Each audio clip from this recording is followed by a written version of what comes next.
Hi guys, welcome back to my YouTube channel.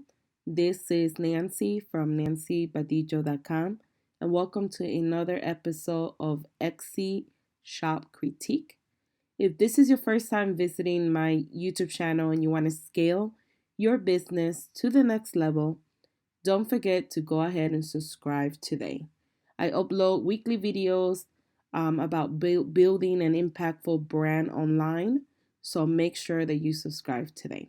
So let's go ahead and get started.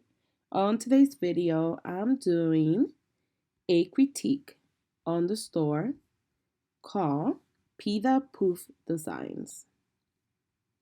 And normally what I do on a critique, if this is your first time watching one, is that I take a listing and I do an audit on that listing. Any tools that I talk about on this review, you could find them below on the text box, and I will also link them in the comment section as well. And what I normally do is, like I said, I take a listing, I do an audit, and I talk about product photography, I talk about SEO, and I also talk about listing description. And then at the end of the video, I closed it out by explaining things that you could do in your shop to improve your sales and also the curation of this particular shop. So let's go ahead and get started. So today I'm going to be doing a critique on this actual listing right here. So the first thing that I always talk about is product photography. And that's because it's the most important essential part of selling on an e-commerce platform like Etsy, or maybe you have a website, maybe you have Shopify or Amazon, etc. Your products have to look amazing. Product presentation is everything. You could have a amazing product, but if you have a bad photo, it will cost you the sale. So keep in mind, a bad photo will prevent you from making a sale. The first thing on this photo, looking at it, I really didn't know that these were coasters. So at first glance, I was confused on what exactly I'm looking at. So therefore, if I'm confused, imagine a potential buyer. When they're browsing through the search results and there's your listing and additional listings around it, you want to make sure that whatever you're selling, at first glance, the customer knows exactly what they're buying. If they have to double guess or not really sure what they're looking at, guess what's going to happen? They're going to continue browsing, they're going to click on someone else's listing, and they won't buy from you. So, therefore, the first impressions are everything.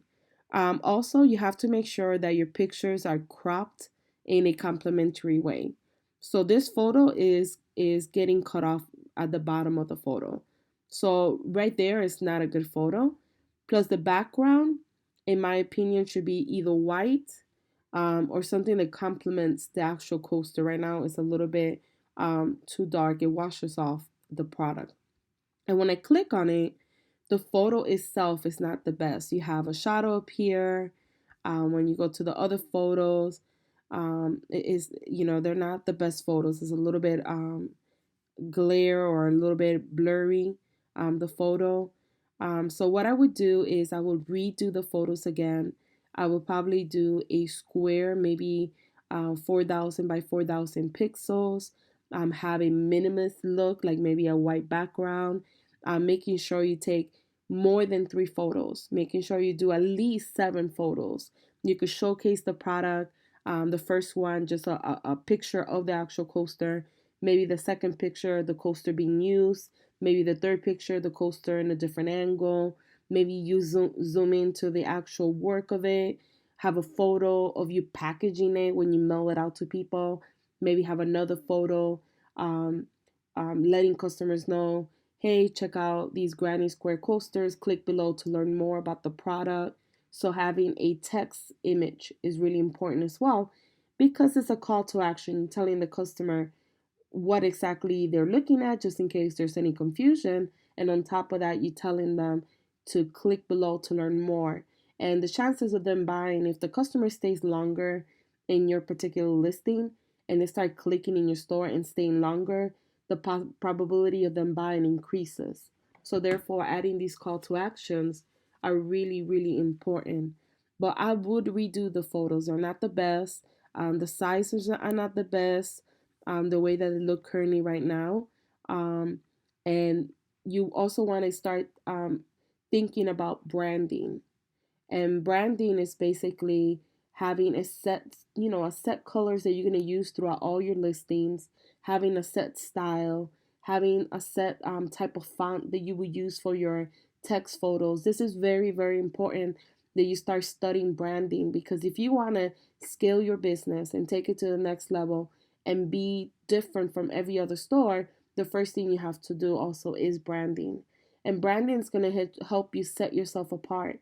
If I was to browse through Etsy search results and I saw this listing here and I saw that one, this one, and this one, even this one and this one, it looks like they're from 6 different stores. They don't look like they all coming from your store. And the reason why is because you have different backgrounds, different colors, you're selling different things. So therefore, it just looks like they're from different stores.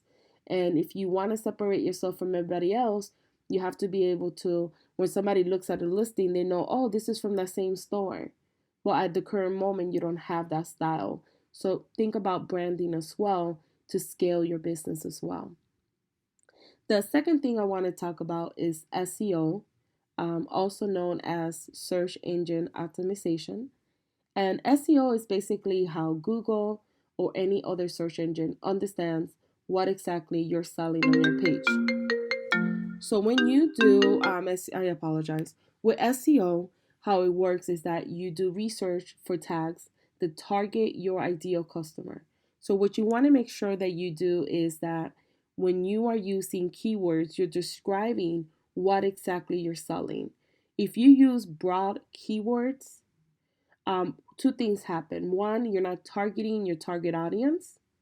And two, you're using keywords that are too competitive, which means that there's tons of people using those particular keywords. So therefore, it would be really hard for you to rank organically for those keywords. So you want to make sure that you start understanding who is your ideal target customer. Now, looking at your store, because you have so many different variations of things, you have coasters, you have scrunchie, you have necklaces, you have rings. It looks like you have a little bit of everything. So it would be really hard for you to target your target audience, and also really hard to get people to follow you or follow your shop, because you have so many different varieties. Maybe somebody doesn't want to will not follow your store due to the fact that you have so many things in your store. So understanding that niching down is the best. Right now, I feel like you have too many items of too many different varieties, and that actually can work against your shop. So having everything the same is going to be easier for you to niche down, find your target audience, and use long tail keywords to target those people. Looking at your tags or your keywords, um, I did want to kind of go over them. I saw that you're using keywords that are very competitive and very broad. So, for instance, you had a keyword like coaster. That's very broad in the sense that you're going to have a lot of competition. If you go to Etsy.com and you type in the word coaster,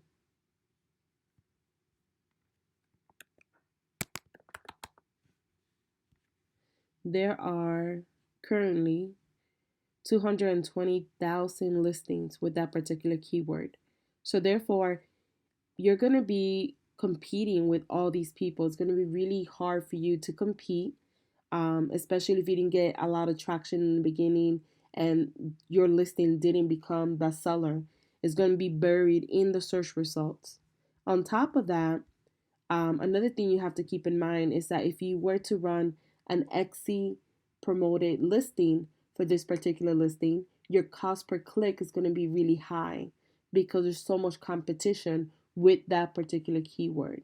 So therefore, your cost per click is going to be high, and most likely you'll be buried in the search results So therefore, you're not going to rank organically for that keyword. Another one that I saw that you need to remove is Independence Day and 4th of July. I don't really think that those keywords are um, correct for the particular item that you're selling, which are coasters.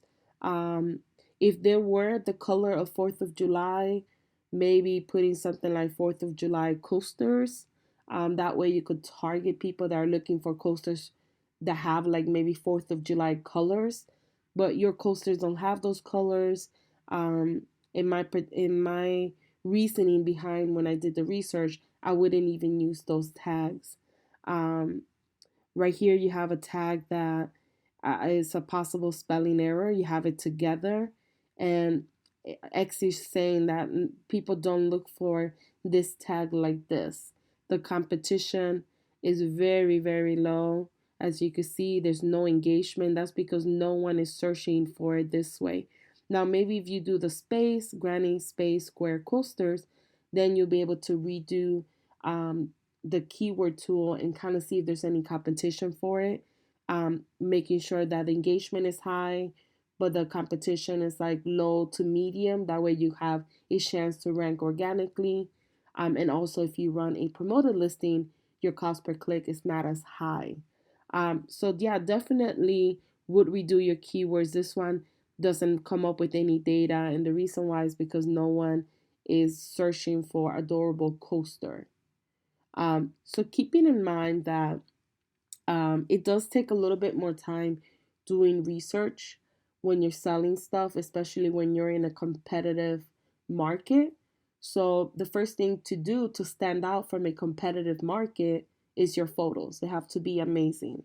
The second thing is making sure that you're targeting your ideal customer by using the right keywords that people are typing in to find your products. If I was looking for a coaster, I wouldn't type in Independence Day or 4th of July or handmade. When you use keywords like that, they're very, very broad. So therefore, and that's when a lot of people say, well, I have a lot of impressions, a lot of people view my items, but I'm not making sales. That's because you're showing your products and services to people who are not interested because you're just using any type of keywords. For instance, handmade has over 5 million results. So therefore, you are buried in the search results. There's so much competition, it doesn't even make sense to use that keyword. So going back and redo your SEO. Take classes. I have a lot of videos about SEO in my YouTube channel. Learn everything about SEO, study up SEO, understand it, and understand long tail keywords is very, very important because the keywords is what gonna help you find people to sell, and then the listing of the product is gonna actually make the sale. So basically, think about it in the sense that your product photography is what makes somebody click on it, but how they found your listing is through SEO. So it's very important that you focus and learn more about SEO and how to market your products correctly with the right keywords. So I will redo your keywords again um, because the keywords you're currently using are not the best for your particular products. Now, the next thing I want to talk about is your listing description. And your listing description should include anything and everything the customer should know about this particular listing. Um, by looking at your listing description right now is very short and it doesn't have a lot of information. So it doesn't give the customer value of what they're buying from you. Um, so like I said a few seconds ago, the photo is what makes somebody click on your actual listing. The SEO or your tags is how people found your listing. But the listing description, which is this right here, is what helps the person want to go ahead and buy from you. Right now, it doesn't look like you took enough time to fill out a listing description that gives people detail on what they're buying. Um, so the first thing that you need to do is optimize your listing with your tags. So whatever keyword you use here, if your main keyword is granny square coasters, then you need to have that in the first 155 characters. That's the meta description. And you should include granny square coasters if that's your main keyword. Once you do your keyword again, once you do all your SEO correctly and you redo them again, you need to make sure that you include it. This is what people see when they do a Google search. So if they go to google.com and they type in granny square coasters, this is what they see as your meta description. And right now it's not enticing, it's not compelling for someone to want to go ahead and click to learn more about the products. So you want to make sure that it is enticing, that it has a call to action that says click to learn more about this product, but you need to redo it again. And you need to make sure that you optimize your listings with your tags. So you need to make sure that you include your main keyword here, your main in the beginning of your title, the main keyword in the meta description, which is your first 155 characters, and then you also include the keywords throughout your listing description. If you could include at least 7 keywords, that's better. The more keywords you add, the better for you. Make sure that you're not stuffing keywords and that it makes sense when you're writing those keywords. Another thing I will add is a backlink to your homepage. So when you say thank you for visiting our shop, put a backlink to your homepage here. I'll show you what I mean by that. So this is one of my listings. And on the bottom of the listing, I have it separated into sections. This is my listing description. As you can see, is very long and detailed. And then right here, it has a backlink. And when I click on it, it takes me back to my home page. You want to do that because a lot of people, when they read the listing description, they might click back and leave your Etsy shop. And what you want to do is keep them in your actual shop. You also want to create additional links. You should add, if you have additional items that are similar, like this one right here that you have, then you could do a link here, a backlink saying, click here to view similar items, or click here to view matching items if you have those. But adding those links is going to help you navigate people to other sections of your shop and hopefully increase not only your views, your impressions, but the overall, which is conversion, which is what we want. We want the sales. Um, but definitely making your listing description a lot longer, explaining what you're selling. So you want to make sure you explain what they get, the size, which you did that here, so that's a good job. But you also want to explain how to order, how long it would take to receive, etc. Think about it. There's a lot of people that are new to Etsy. They never used Etsy before. They don't know how to order. So the more detail you are about this particular listing, then the more information you give out, it helps avoid any confusion. It helps avoid unnecessary messages, and it helps you provide value to the customer, and therefore they feel more comfortable in buying from you. But if there's no information on the shipping, how to order, they might just feel a little bit like, maybe I shouldn't buy from the shop, and they'll leave. But you having those information there and saying, hey, if you have any questions, feel free to reach out to me, it makes the person feel more comfortable in buying from your store. So you definitely need to work on your listing description. Like I said, adding a meta description, adding details on how to order, details about shipping, cancellation, refund if you have any, and then adding more information, backlinks to similar items, backlinks to matching items, maybe even backlinks to other products that you sell on your shop that might be related to this particular product. But you definitely have to optimize your listing and include those additional tags in your listing description as well.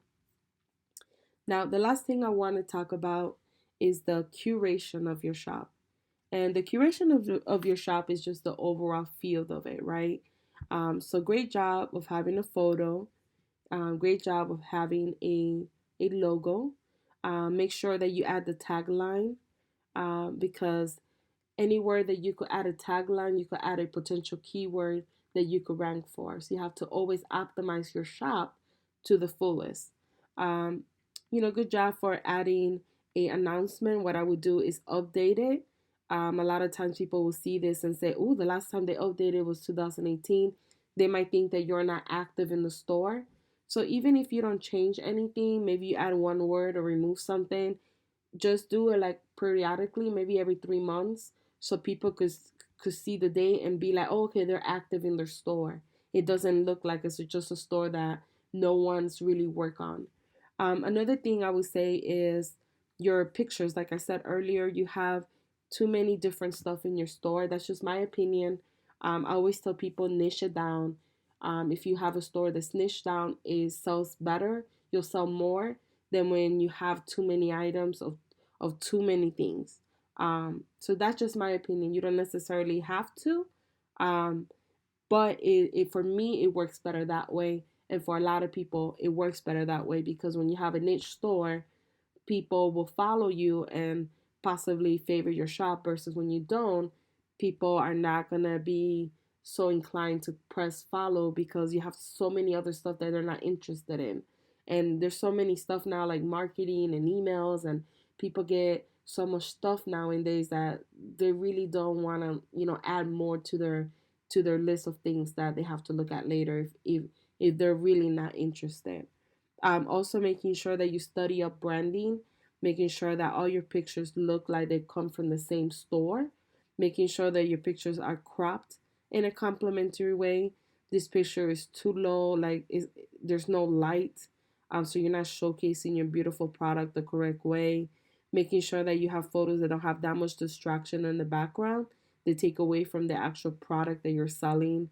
Making sure that your pictures are cropped in a complimentary way, that we know exactly what we're buying versus looking at it and being confused on what we're actually buying.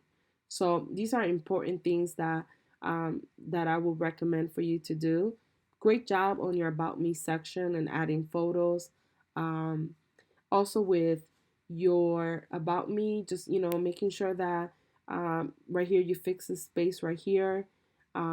Making sure that you also use your tags here to optimize your shop with keywords that you want to rank for.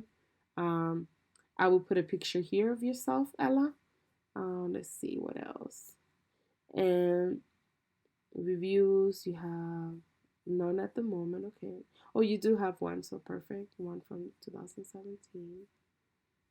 Okay, perfect. So these are my suggestions for your Etsy shop. Keep in mind that it's a working process, especially if you're new at Etsy. The more you work on it, the more you learn about SEO, the more you learn about product photography, the better you get at it. No one is perfect. When I first started, it was really hard on me, and then the more I worked on it, the more I started learning how to take better photos, how to, write the better meta description. So the more you do it, the more practice you get, and the better you get at it. Don't get defeated. There's a lot of the great thing is there's tons of tutorials. Whether you watch my tutorials or other people's tutorials, there's so many information out there that will help you. And you can also look at other stores that sell similar items like yourself, that have a lot of sales, that so you could get ideas and get inspired and kind of see how they're putting their pictures together, so you could do something similar or even better, right? The key is to do it better than them. But hopefully these tips will help you. Guys, if you have any suggestions for Ella, make sure that you leave a comment below. We're trying to create a sense of community where we all come together, we help each other, we give each other feedback. So make sure you leave a comment below. And don't forget to please like, comment, and share this video. Thank you guys for watching.